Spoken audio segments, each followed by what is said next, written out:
Bonjour et bonsoir à toutes et à tous, on se retrouve du coup pour la 11e vidéo de cours de Rust sur la chaîne. On va parler aujourd'hui d'un sujet très important. Avant tout, je tiens juste à m'excuser du temps d'attente entre la 10e et la 11e, hein. J'avais dit dans la dernière vidéo que la 11e suivrait rapidement, c'était un mensonge. Mensonge pas prévu, mais mensonge quand même. Donc, je suis désolé pour ça, mais voilà, vous l'avez, le cours numéro 11, on va du coup s'attarder aujourd'hui sur le l'ownership même pour être plus exact, et on va en expliquer, bon, déjà le fonctionnement, hein. Vous vous souvenez, dans la dernière vidéo, on a expliqué le fonctionnement de la mémoire de manière générale, avec un peu comment le langage C par exemple gérait la mémoire, comment le langage Python gérait la mémoire aussi. Donc on avait vu un peu deux cas différents de gestion de la mémoire, et on avait dit que Rust justement a amené une nouvelle approche de cette gestion de la mémoire, qu'on va expliquer justement dans cette vidéo. Alors préparez-vous, c'est un petit peu un gros morceau, enfin gros morceau. Il y a pas mal de choses à voir. En vrai, pas en termes de quantité, mais plus en termes d'impact, on va dire. Donc vous inquiétez pas, je vais expliquer tout ça le plus clairement possible, en faisant si possible des rappels. Donc normalement à la fin de cette vidéo vous aurez tout compris sur l'ownership, et ça vous posera plus de problème, ce mot-là, vous le comprendrez complètement. Aussi, je mettrai les timestamps dans la barre de la vidéo, hein. J'essaye de faire ça maintenant, donc n'hésitez pas si vous avez un doute à revenir au moment où, voilà, à revenir dans la vidéo et à regarder le moment qui vous intéresse directement, plutôt que de devoir tout regarder à nouveau. Bon, alors l'ownership, qu'est-ce que c'est? On avait dit dans la fin de la dernière vidéo que l'ownership c'était trois règles qui vont servir, qui vont expliquer comment le langage Rust gère la mémoire, d'accord? Donc ces trois règles, je les ai notées ici. Donc on va bien évidemment les lire déjà pour commencer, mais aussi expliquer leurs applications et ce qu'elles impliquent aussi comme notion. Donc on va voir tout ça. Donc ces trois règles sont très importantes, et il y a une chose qu'il faut noter tout de suite, c'est que chacune de ces trois règles est vérifiée à la compilation. Et c'est très important, c'est vérifié à la compilation, pas durant le runtime, pas durant l'exécution de votre programme, mais à la compilation. Donc on n'est pas sur un garbage collector, hein. On n'est pas sur un garbage collector comme en Python on pourrait avoir, qui va vérifier un ensemble de choses pendant l'exécution de votre programme. Non, tout ça est fait à la compilation. Bon. Donc règle numéro 1 de l'ownership, chaque valeur dans votre programme, donc ça peut être un entier, une chaîne de caractères ou peu importe, eh ben, elle a obligatoirement une variable qui lui est associée, qu'on va appeler, alors en anglais owner, en français bon, on peut traduire ça par propriétaire, hein, pour rester sur la traduction ownership, droit de propriété, owner, propriétaire, bien évidemment. Donc ça c'est la première règle, donc à chaque valeur il y a une variable qu'on va appeler owner, tout simplement. Et à un instant donné dans un programme, ça c'est la règle numéro 2, il ne peut y avoir qu'un seul honneur pour une même valeur. Je vais peut-être même rajouter pour une même valeur.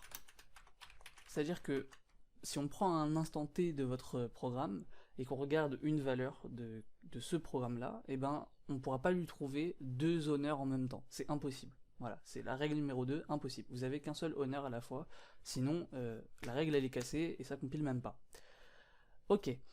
Troisième règle, du coup, c'est que quand l'honneur de votre valeur sort de son scope, de sa portée, hein, je vais faire un rappel sur la portée juste après, bref, sa valeur associée, elle est aussi libérée. C'est-à-dire que la variable elle est, voilà, elle est libérée, elle est jetée si vous préférez, mais la valeur qui lui était associée, donc dont elle était propriétaire, est aussi libérée de la mémoire, automatiquement. Vous avez rien à faire, c'est fait automatiquement.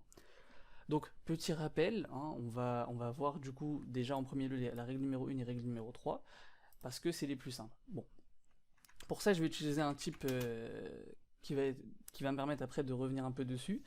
C'est le type NSTR. Donc, je vais faire une chaîne de caractères, hein, qui s'appelle hello, qui va avoir pour valeur du coup hello. Pourquoi je prends ce type? C'est parce que j'ai dit certaines choses dessus dans la vidéo numéro 3 et la vidéo numéro 5, j'étais pas trop rentré dans les détails, et là, avec le fonctionnement de la mémoire que vous avez vu dans la dernière vidéo, on va pouvoir déjà rajouter une couche de compréhension en plus et un peu démystifier le fonctionnement de ce type-là, même s'il restera encore une dernière notion à voir pour vraiment comprendre. Mais c'est pas très important pour aujourd'hui. Donc du coup, ce type, cette variable pardon s, vous voyez que elle a une portée de vie en fait. Souvenez-vous, on en avait parlé dans les fonctions. Sa portée de vie en l'occurrence, c'est de là à là. On pourrait aussi dire de là à là si vous le voulez, mais bon, vous pouvez pas utiliser S avant de l'avoir déclaré, donc de là à là, ok? Et cette portée de vie, c'est ce qui va définir où est-ce que ma variable S, elle est valide, où est-ce que j'ai le droit de l'utiliser, où est-ce que j'ai le droit de la modifier, etc., etc., etc.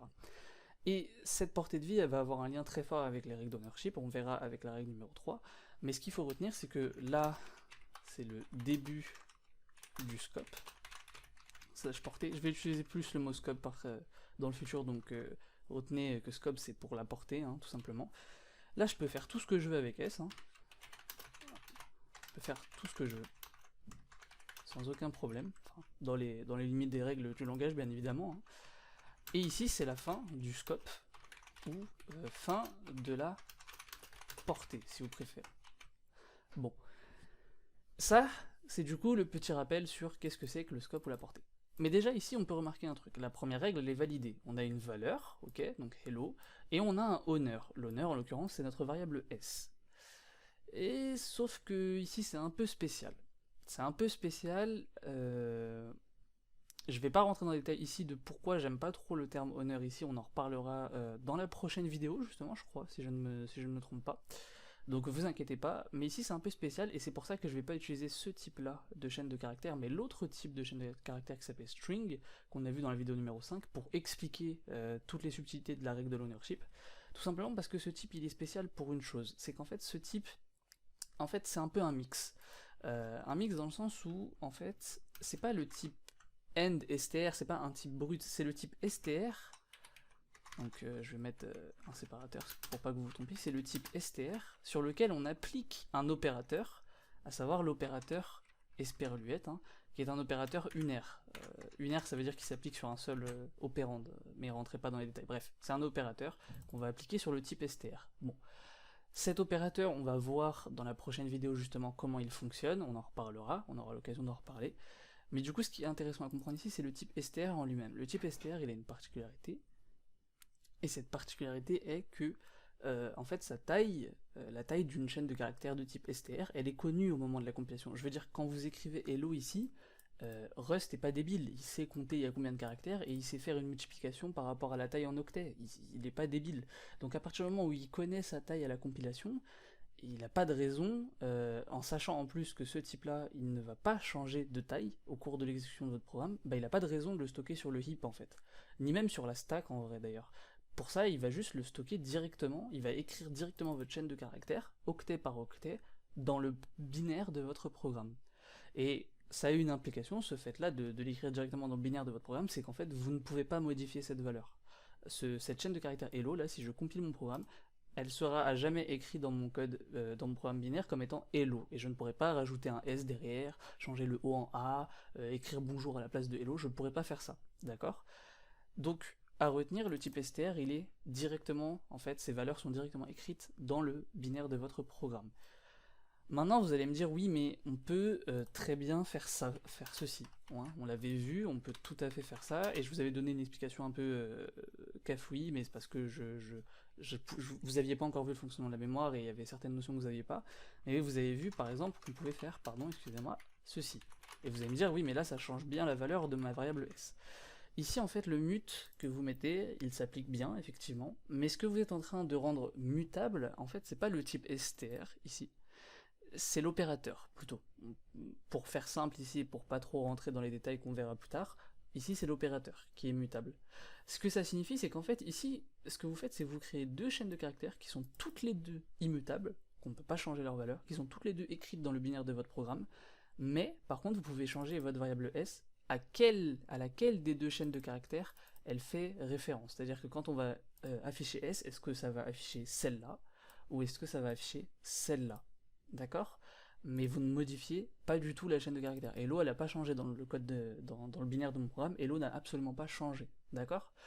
Donc, c'est pour ça que je ne vais pas utiliser ce type de chaîne de caractères là pour parler des règles d'ownership, parce qu'en fait les règles d'ownership, elles vont avoir une subtilité, elles vont avoir vraiment un impact fort quand on va avoir des variables qui vont avoir une valeur sur le heap, en fait, tout simplement. Et là, c'est pas le cas de ce type-là. Donc, on va lui dire au revoir pour l'instant, on reviendra dessus plus tard, vous inquiétez pas. Mais voilà, on va passer à un type qui est plus intéressant pour le reste. Alors, je vais supprimer ça. et je vais supprimer ça, je vais laisser le reste parce que ça va pas trop changer.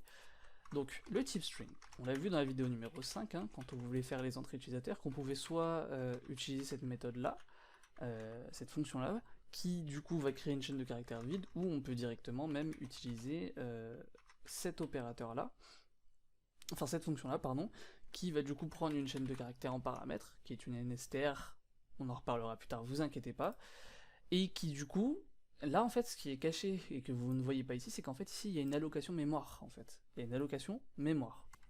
Donc en fait votre variable S, elle est bien l'honneur de la chaîne de caractères hello, sauf que cette chaîne de caractères cette fois, elle est stockée sur le heap.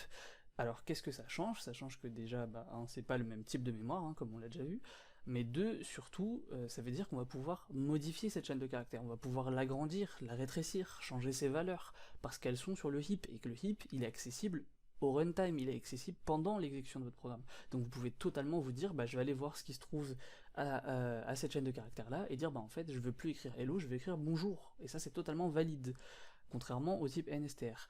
Donc déjà là, ça va être plus intéressant. Donc je vais juste le noter, hein. Allocation mémoire de hello. Alors je précise sur le heap, mais quand vous voyez allocation mémoire, c'est rarement sur autre chose que le heap. Sinon le reste en soi ne change pratiquement pas, hein, mais juste on peut remarquer que du coup la règle numéro 1 est toujours vérifiée, hein. On a bien une valeur sur le heap et une seule variable, enfin et une variable qui du coup est son honneur, il n'y a pas de souci à ce niveau-là. Ici la règle 2 pour l'instant on n'a pas trop vu à quoi ça correspondait, etc. On va le voir, vous inquiétez pas, mais on va directement s'atteler sur la règle 3, comme ça on en aura fini avec la première et la troisième règle qui sont les plus simples à comprendre, et on pourra justement passer un peu plus de temps sur la règle numéro 2. Donc, ce qui va se passer ici, et ce qui est important à comprendre, et ce qui ne se passait pas avec la variable s de type NSTR, c'est qu'en fait ici, comme on a une valeur sur le heap, regardez ce que nous dit la règle 3. Quand l'honneur sort de son scope, sa valeur associée est libérée de la mémoire. Avec le NSTR, il n'y avait pas de libération parce que bah, la valeur était directement dans le binaire. Tu peux pas libérer ce qu'il y a dans le binaire, c'est pas une mémoire, ok? Mais là, par contre, la valeur elle est sur le heap. Et là, du coup, il va falloir libérer. Pour ça, il va falloir dire qu'on désalloue la mémoire, qu'on la libère. Il va falloir aller interagir avec le heap, etc., etc., etc. Tout ça, ce sera fait automatiquement. En fait, c'est déjà fait en fait dans le programme. Et je rappelle, c'est fait à la compilation. Hein, c'est-à-dire que c'est prévu à la compilation. Il n'y a pas de souci là-dessus. Il n'y a pas de perte de performance. En fait, c'est fait ici. Quand votre variable elle sort de son scope, donc c'est bien ce que dit la règle numéro 3, hein, sa valeur associée est libérée. Comment elle est libérée? En fait, ici, il y a un code qui apparaît pas, qui vous est pas montré, mais qui est écrit en vérité. Et ce code, ça va faire appel à une fonction qui s'appelle drop. Okay, et cette fonction, ce qu'elle va faire, c'est qu'en fait, elle va prendre s en paramètre, et elle va s'occuper de libérer la mémoire qui appartenait à S, hein, qui était la propriété de notre owner S. Elle va la libérer sur le heap. Et tout ça, c'est fait automatiquement, ça vous est pas montré explicitement, hein, c'est fait implicitement ici, au moment où on sort du scope, mais c'est fait. Et la mémoire est libérée. Et du coup, il n'y a aucun problème, il n'y a pas de mémoire en trop sur le heap ou je sais pas quoi, il n'y a pas de problème de dépassement de mémoire ou quoi que ce soit. Tout va très très bien. Bon, cette variable, enfin cette fonction drop du coup qui est appelée, c'est très intéressant. Vous avez compris du coup que c'était juste une fonction qui libérait la mémoire, donc a priori il n'y a pas grand chose de plus à en dire pour l'instant, vous inquiétez pas, on aura l'occasion de reparler du fonctionnement du drop plus tard, dans de prochaines vidéos, qui rentreront plus dans les détails, mais ici on va s'arrêter là, ça suffit amplement pour comprendre la règle numéro 3. On a compris la règle numéro 1 parce que bon, on va pas se mentir, elle est pas très dure, c'est peut-être la règle numéro 2 du coup qui va apporter le plus de subtilité, hein. Donc on va se concentrer sur la règle numéro 2. Donc pour ça, je vais juste supprimer un peu ce que j'ai écrit ici, hein, parce que il va falloir du coup essayer de créer cette situation où il y aurait potentiellement deux honneurs. On va essayer. Pour ça, on va partir d'un code qu'on connaît très bien, on va dire, bah voilà, alors s'il veut bien, on va dire let x égale 10 par exemple, je dis n'importe quoi, et on va dire let y égale bah, x en fait. Alors là, on suit les règles de l'ownership, on a une valeur 10, ok, on a un owner x, pas de problème, et là on lui dit, tu prends la valeur de x et tu la mets dans y. Ça contredit la règle numéro 2 a priori, parce que là du coup, on aurait deux honneurs sur la même valeur. Pourtant, ce code, vous allez me dire, il est complètement valide, hein, il n'y a aucun souci, avec ce code. Si j'essaye d'afficher les deux variables, si j'arrive à écrire, il n'y a aucun problème, tout va fonctionner, j'ai pas d'erreur de compilation, a priori, j'ai juste oublié un point d'exclamation, mais sinon, mis à part ça, a priori, tout va très très bien, le code compile, le code s'exécute, magnifique. Ah, mais on n'a pas respecté la règle numéro 2, qu'est-ce qui s'est passé? Et bien en fait, la règle numéro 2 est respectée ici. Sauf que ici, en fait, le truc c'est que les variables de ce type-là, x, qui est un i32, en fait, leur taille, elle est connue. i32, on connaît sa taille à la compilation. On sait que ça fait 32 bits, et ça fera toujours 32 bits. Il n'y a pas de raison que sa taille varie, en fait, en mémoire. Donc 32 bits, c'est 32 bits, peu importe où est-ce qu'on est, dans quel pays on est, ou quelle langue on parle. Donc, ici, cette variable, en fait, sa valeur, elle n'est pas stockée sur le heap. Elle est stockée sur la stack, sur la pile. Et du fait que sa valeur soit stockée sur la pile, donc soit push sur la pile, soit mis sur la pile, et ben ça fait qu'en fait, il n'y a pas de raison ici que ça cause un problème. En fait, ici, la valeur est juste copiée, en fait. Elle est juste copiée bêtement. C'est pas la variable y qui a le droit de propriété sur la même valeur, c'est juste qu'on crée deux fois la valeur. Et du coup, la deuxième, ici, est copiée à partir de la valeur de x, et donnée en propriété à y. Ça pose pas de problème parce que c'est sur la stack, c'est très rapide à faire. Mais on aura l'occasion d'en reparler. Mais par contre, ici, si j'essaye de faire ceci, donc là je fais ça, ok, et là je fais ça. Là, vous allez vraiment pas beaucoup aimer ce qui va se passer si vous essayez de compiler, parce que déjà, vous allez pas comprendre pourquoi a priori ça compile, enfin ça marche pas en fait, alors que ça devrait. Bon, il me met une erreur dès le début, hein, il le capte directement, mais voilà, vous voyez qu'il me met une erreur. Il aime pas du tout que j'utilise S1 ici. Pourquoi? Et ben on va le voir justement, on va le voir, et pour ça, bon, je vais prendre les schémas du book de Rust, parce qu'ils sont plutôt visuellement explicites, donc ça va être intéressant. Donc, qu'est-ce qu'on a à voir sur ce schéma? Ici, c'est notre chaîne de caractères S1, que j'ai créé juste avant, qui est de type string.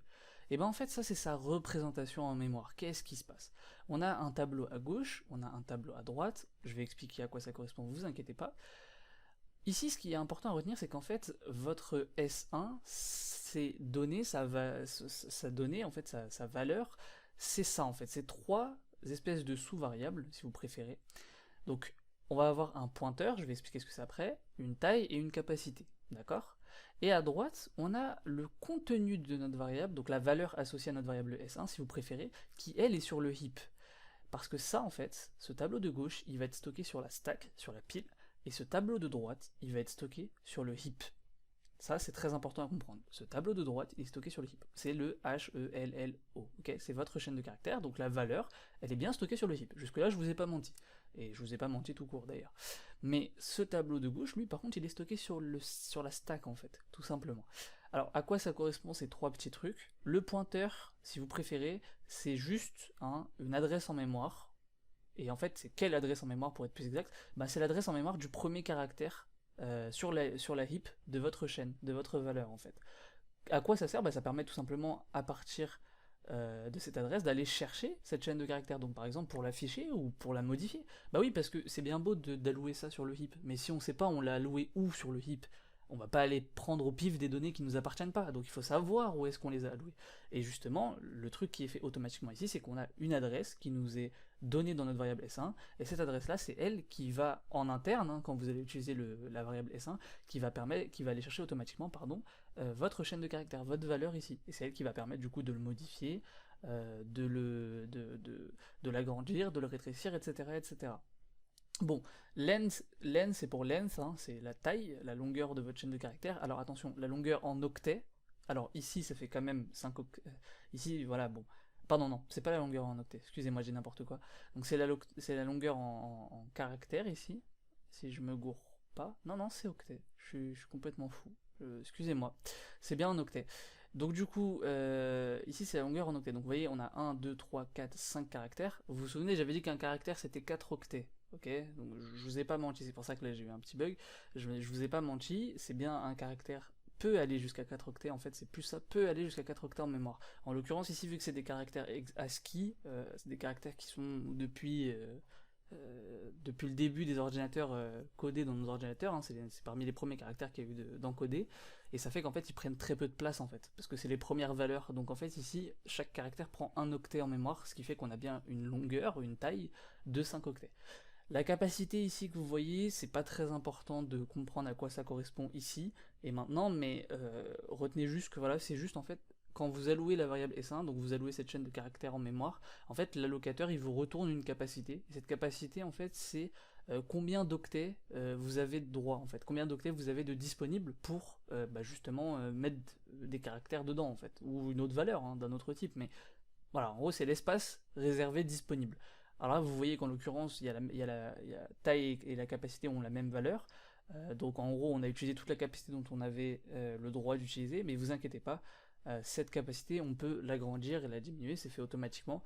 C'est juste une espèce c'est quelque chose qu'on fait à l'avance, c'est pas pour rien, c'est pour aller plus vite, mais je vais pas rentrer dans les détails ici, puisque c'est pas important. Retenez juste que c'est l'espace disponible pour mettre des caractères, en fait, pour mettre nos valeurs.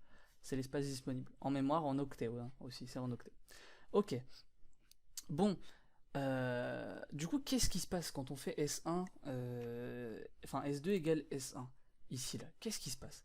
En fait, nous, on pourrait s'attendre à ce que intuitivement ça fasse comme avec les entiers, et que c'est cette partie-là du tableau, de ce schéma, qui soit copiée, en fait, dans S2. Comprenez? On pourrait s'y attendre. Sauf qu'en fait, ce qui se passe, c'est pas ça. Ce qui se passe, c'est qu'en fait, c'est la partie gauche du tableau qui est copiée. Et qu'est-ce qui se passe? La partie gauche du tableau est copiée. Du coup, on a deux pointeurs qui ont comme valeur la même adresse en mémoire. Donc en fait, on a deux variables qui, entre guillemets, peuvent accéder au même espace mémoire en même temps. Et ça c'est pas possible, ça c'est interdit, parce que du coup on a deux honneurs en fait de notre valeur. Notre valeur elle est là, mais on a bien deux variables de honneur qui permettent d'y accéder, de la modifier, de la lire, etc. etc. etc. Donc ça c'est pas possible, parce que règle numéro 2, il ne peut pas y avoir plusieurs honneurs à un instant T de notre programme. Donc vous pourriez vous dire maintenant, oui mais d'accord, mais pourquoi le Rust il copie la partie de gauche du schéma et pas la partie de droite? Tout simplement parce qu'en fait la partie droite c'est sur la heap, et aller chercher des données sur la heap, les copier, les déplacer, les modifier, etc. Selon la taille de cette donnée, ça peut avoir un coût en performance en fait, parfois très coûteux même, parce que là ok on a 5 caractères, ça fait 5 octets, je suis d'accord avec vous, c'est pas beaucoup à déplacer, ni même à copier. Mais imaginez que vous avez sur votre chaîne, dans votre heap, non pas ça, mais un livre entier, un livre de 500 pages. Là, ça commence à faire beaucoup. Alors si en plus il y a des caractères d'autres langues qui prennent du coup plus d'octets par caractère, vous allez commencer à avoir une masse de données à transporter / à copier très importante, et là par contre ça va avoir un coût en performance. Donc on va, par défaut, le Rust en fait il va préférer ne pas faire ça en fait. Tu vois ce que il va préférer ne pas copier ce qu'il y a sur le heap, mais copier par contre ce qu'il y a sur la stack. Parce que ça, la stack c'est rapide à copier, c'est léger, c'est très facile, c'est très rapide. Donc c'est pour ça qu'ici on se retrouve en contradiction avec la règle numéro 2 en fait, et que ici on a deux honneurs, ce qui n'est pas possible. Et ce qui va se passer du coup, c'est que pour éviter une erreur de double free, de double libération de la mémoire, parce qu'en fait si on laisse le premier S1, parce qu'on pourrait se dire ok il a copié la stack, mais il pourrait laisser le S1 toujours valide, d'accord, il référence le même endroit, mais pourquoi il y a cette règle-là? En fait, cette règle, c'est pour éviter un truc spécial. C'est que si, imaginons que S1 serait valide, ça veut dire qu'ici, on a quoi? On a S1 qui se libère, sauf que S1, souvenez-vous, quand il sort de son scope, qu'est-ce qui se passe? La valeur hello, elle est libérée de la mémoire, d'accord? Mais quand on arrive à S2 maintenant, S2 lui aussi, il a pour valeur, il possède comme valeur hello, et au même endroit en mémoire. C'est la même chaîne sur le heap. Du coup, on va essayer de libérer une deuxième fois cet endroit en mémoire. Sauf que il a déjà été libéré. Donc ça fait une erreur en fait. Ça va faire une erreur, ça va faire un comportement qui est potentiellement dangereux, puisque ça va potentiellement créer des erreurs de sécurité. Et c'est pour ça qu'en Rust, en fait, non seulement la stack, oui, va être copiée, certes, mais en fait on va plutôt dire qu'elle va être déplacée. C'est-à-dire que la valeur sur la stack, donc en fait tout simplement ce schéma ici, donc là pardon, voilà, c'est le comportement que vous espériez à la base, quand on faisait juste le égal, on se disait il va juste copier la valeur ici, sauf que c'est pas le cas. Et en fait, le problème ici, c'est que ce qui va se passer, c'est que du coup, la stack va pas être copiée en fait, elle va être déplacée, elle va être donnée à S2. On dit que l'ownership, il va être donné, transféré, ou on appelle ça aussi communément un move. Un move, on dit que la valeur S2, enfin S1 pardon, est move vers S2. Et c'est pour ça ici qu'il me met, alors la partie ici borrowed, ça veut dire qu'on a essayé d'utiliser tout simplement, mais regardez, il me met après un move. Ma valeur S1, elle a été move dans S2. Je ne peux plus utiliser S1. Elle n'a plus l'ownership et de toute façon, elle n'a plus de valeur associée, vu que sa stack, elle est inexistante. Donc, résultat des courses, je n'ai pas le droit d'utiliser. Et ça empêche le problème de double free. Ça empêche de libérer 2 fois le même espace mémoire sans faire exprès. Donc, ça c'est ultra important à comprendre, d'accord? C'est pas pour rien que ça a été choisi, c'est justement pour éviter ce problème de double free. Donc c'est ultra important à comprendre. Donc, ici, S2 est le seul à avoir l'ownership. On a donc bien respecté la deuxième règle. S1 a l'ownership à cet instant T là, à cet instant T là, pardon, l'ownership est transféré, et à partir de là, S1 n'a plus l'ownership, il n'a plus le droit d'être utilisé pour parler de cette valeur-là sur le heap. Logique. Ceci étant dit, il y a un petit truc ici qui pourrait peut-être, pour ceux qui ont déjà fait de la programmation, il y en a certains parmi vous qui connaissent peut-être le concept de shallow copy ou deep copy, ou pour traduire, shallow copy c'est copie superficielle et deep copy c'est copie profonde. Et justement en fait la copie superficielle ça correspond à la copie de ce qu'il y a sur la stack, et la copie profonde c'est ce qu'il y a sur le heap. Ici, ne vous faites pas avoir, le move ce n'est pas une copie superficielle, ce n'est pas une shallow copy. Ici cette valeur là n'est plus valide, il n'y a plus la stack ici, elle est transférée, elle est déplacée. C'est pas une copie de la stack, c'est un déplacement. C'est pour ça qu'on appelle ça un move, d'accord? Donc vous faites pas avoir, c'est pas exactement la même chose que la shallow copy, ça ressemble, mais c'est pas la même chose. Pour rester dans le deep copy, donc comme je vous l'ai dit, du coup Rust ne fait pas automatiquement de copie du heap en fait, il fait pas automatiquement de copie de cette partie-là du schéma, il le fait pas. Par défaut, il le fait pas. Ce qui permet d'être à peu près sûr que quand vous avez un type de données que vous mettez un égal, et ben vous êtes à peu près sûr que cette copie, en fait, elle est peu coûteuse. Parce que si ça a copié, ça veut dire qu'en fait, c'était un type qui était dont sa valeur était sur la stack et qui du coup n'était pas coûteuse à copier en fait. C'est pour ça qu'on a les entiers tout à l'heure qui pouvaient être copiés parce que leur valeur à eux était sur la stack et du coup c'est pas coûteux de le copier, c'est rapide, c'est léger, c'est pas un problème. Alors que là par contre ça peut devenir très très vite un problème. Ok, mais vous pourriez vous dire, ouais mais d'accord, mais moi je veux vraiment copier la valeur, je veux avoir deux variables avec la même valeur, comment je fais? Et ben vous inquiétez pas, bien évidemment il existe une solution. Et la solution c'est de le préciser en fait, tout simplement le langage ne va pas le faire automatiquement, mais vous pouvez le préciser. Et pour le préciser, on va utiliser une méthode, alors on verra plus tard ce que c'est les méthodes et les différences entre méthode et fonction, hein, mais on va pas rentrer dans les détails ici, la vidéo est déjà assez complète. On va utiliser une méthode qui s'appelle .clone, d'accord? Et là il s'est passé quelque chose. Ici, en fait, ma variable S1 maintenant, vous voyez, quand je fais ça, il me met directement l'erreur, hein, si je sauvegarde, il me dit oula, ça va pas. Mais dès que je fais le point clone, il n'y a plus de souci. Pourquoi? Parce qu'en fait, point clone, ça lui dit de faire une deep copy, justement. Ça lui dit de faire une deep copy, donc une copie de ce qu'il y a sur le heap. Donc en fait, là, on se retrouve dans le cas qu'on espérait à la base, hein, à savoir le cas ici. C'est-à-dire qu'en fait, S1, il est toujours valide, il a toujours sa stack et sa valeur, et c'est cette partie-là qui a été copiée, et une stack a été créée en conséquence pour ce heap là bien évidemment. Et d'ailleurs ici, avec la deep copy, ce qu'il faut bien prendre en compte, c'est que vu que c'est la partie de droite qui a été copiée, pourquoi c'est valide? Parce qu'en fait ici le pointeur, il n'a pas la même adresse en mémoire que celui-ci. Il n'a pas la même adresse en mémoire, les deux ne pointent pas sur le même endroit. Sinon on aurait encore le même problème hein, de honneur en fait.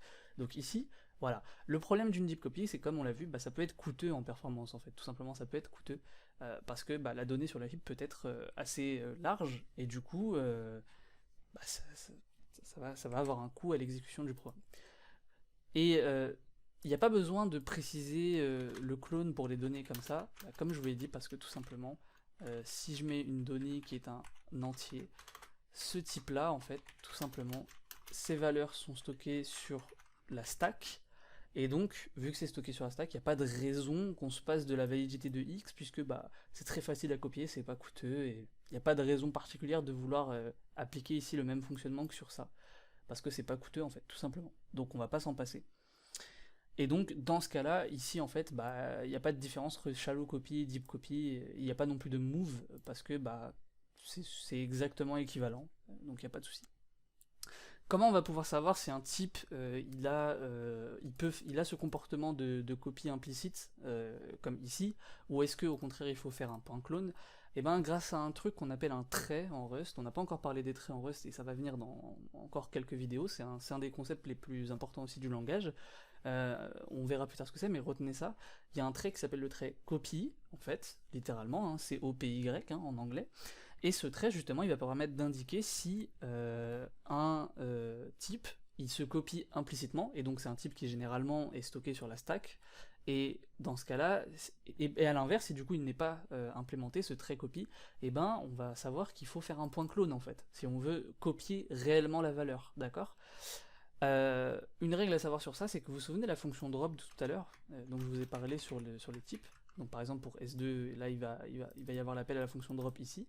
Cette fonction drop, elle vient elle-même d'un trait en fait. Donc vous vous souvenez, il y avait le trait, donc ici c'est, je vais le mettre en commentaire, c'est le trait copy.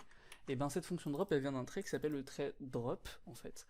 Et du coup, il faut savoir un truc, on ne peut pas avoir sur un même type le trait copy et le trait drop, c'est impossible. Tout simplement par logique, hein, réfléchissez, hein. S'il y a un drop, ça veut dire que notre donnée elle est stockée sur le heap, et que du coup, bah, c'est potentiellement coûteux en fait de le copier implicitement. Et du coup, le langage Rust va pas se permettre de faire ça en fait, va pas se permettre de permettre ça, parce que ça permet, enfin ça peut donner lieu à de nombreux problèmes de performance. Et là, vous allez me dire, oui mais d'accord, comment moi je sais que le type copy il est implémenté ou pas sur un type? Alors, généralement, vous pouvez partir de la règle que tous les types un peu primitifs l'implémentent, mais si vraiment vous avez un doute, vous allez sur Google, hein, vous tapez Rust std doc, d'accord? Donc Rust std doc, vous prenez le premier lien, vous tapez votre type, par exemple bah, i32, tiens, donc là vous allez sur i32, il y a marqué primitive type, bon, bah voilà, c'est le type, vous allez dessus, et là vous voyez à gauche il y a marqué méthode, vous descendez, vous descendez, vous descendez, vous descendez, jusqu'à ce que vous voyez thread implementations.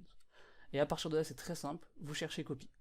Hop, il y a copy, pas de souci. Faites pas attention au clone ici. Mais il y a copy, ça veut dire que c'est copié implicitement, comme on l'a vu ici. Et vous voyez d'ailleurs qu'il n'y a pas non plus le type drop, le trait drop, pardon. Il n'est pas écrit, d'accord? Vous pouvez regarder tous les dés, il n'y a pas de trait drop. Alors qu'à l'inverse, si je vais sur le type string, par exemple, donc là c'est ce type-là, ok? Si je vais dessus et que je descends dans les traits, alors c'est un peu plus bas, pardon, vous verrez déjà qu'il n'y a pas le copy, il n'existe pas. Et surtout, par contre, si je le vois bien, alors... Ok, non. Ici, ça... cherchez pas le trait drop, à mon avis. Je sais pourquoi il n'est pas écrit, mais j'en parlerai plus tard. Ouais. Ouais, pas important. Cherchez pas pourquoi ici il n'y a pas le trait drop, mais en tout cas, tout ce que vous pouvez voir, c'est qu'il n'y a pas le trait copy, alors que sur le type i32, il était clairement écrit. Donc à ce niveau-là, vous voyez très bien que vous ne pouvez pas faire une copie implicite. Ceci étant dit, on est déjà à 30 minutes de vidéo, donc c'est un peu long, mais je vais quand même continuer parce que comme ça on en finit une bonne fois pour toutes, il reste plus beaucoup de choses à voir. Ah oui, juste pour les types copies, cette règle-là que je viens de vous dire entre le drop et le copy qui sont incompatibles, c'est pas pour rien, hein. C'est parce que si vous, par exemple, vous avez un type composé comme les tuples, je prends un type comme ça, comment vous savez si il implémente copy ou pas entre ces deux-là, par exemple? Si je fais U32 et string, comment vous le savez? Et ben en fait, ici ce qui va s'appliquer, c'est que bah est-ce que tous les types à l'intérieur du tuple, ils implémentent le trait copy ou pas?